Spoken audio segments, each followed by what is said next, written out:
अस्सल मालवणी चवीचा झणझणीत असा फिश रस्सा करायचा आहे। पाव किलो स्वच्छ धुतलेल्या सुरमईच्या पीसेसवर 10 पाकळ्या लसूण, 1 इंच आलं यांची पेस्ट घातली। थोडीशी हळद, चवीनुसार मीठ घालून सगळं पीसेसना एकसारखं लावून घ्यायचं। 15 ते 20 मिनिटांसाठी हे ठेवून दिलं। वाटण करण्यासाठी पाव कप ओला नारळ मिक्सरच्या भांड्यात काढला। एक मोठा कांदा 2 भागांमध्ये कापून घेतला। अर्धा भाग चौकोनी चिरून आपण रश्श्यासाठी वापरणार आहोत, तर उरलेला कांदा उभा चिरून वाटण करण्यासाठी मिक्सरच्या भांड्यात काढला। एक टोमॅटो याच्यामध्ये चिरून घातला आहे। सगळं बारीक वाटून घ्या। हाताला कुठेही कण लागणार नाही इतकं बारीक असं वाटून घ्यायचं। फिश करी करण्यासाठी सवाईचा हा मालवणी फिश रस्सा मसाला आपण वापरणार आहोत। याच्यामध्ये मिरची, हळद, धणे आणि सगळे मसाले आहेत जे तुम्हाला अस्सल मालवणी चवीचा आस्वाद देतील। हा संपूर्ण मालवणी मसाला वाटणात टाका आणि हे एकसारखं मिक्स करून बाजूला ठेवून द्या।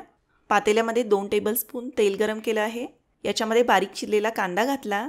4 ते 5 पाकळ्या लसूण ठेचून घ्यायचा आणि तो याच्यामध्ये घातला। सगळं असं छान परतून घ्या। तयार केलेलं सवाई मसाल्यासोबतचं मिश्रण याच्यामध्ये घातलं। बाकी याच्यामध्ये काहीही घालायची गरज नाही। तेल सुटेपर्यंत मिश्रण जे ते परतून घ्यायचं। त्यानंतर याच्यामध्ये 2 कप पाणी घातलं। रश्श्याला उकळी आली की याच्यामध्ये मॅरिनेट केलेले सुरमईचे पीसेस घालायचे। 4-5 आमसुलं आणि चवीनुसार मीठ घातलं। फक्त 5 ते 8 मिनिटं झाकण ठेवून फिश शिजवून घ्यायचा। तुम्ही सुद्धा हा मसाला वापरून झणझणीत असा मालवणी फिश रस्सा जरूर करून बघा आणि सवाईसोबत होऊन जाऊ द्या आखाडचा महानॉनव्हेजोत्सव एकदम झकास। तर मग आजच सवाईचे मसाले तुमच्या जवळच्या दुकानातून घेऊन या। तसेच Amazonवर आणि सवाईच्या वेबसाईटवर हे जे मसाले आहेत ते ऑनलाईन उपलब्ध आहेत। सवाई मसाले, चव उभ्या महाराष्ट्राची।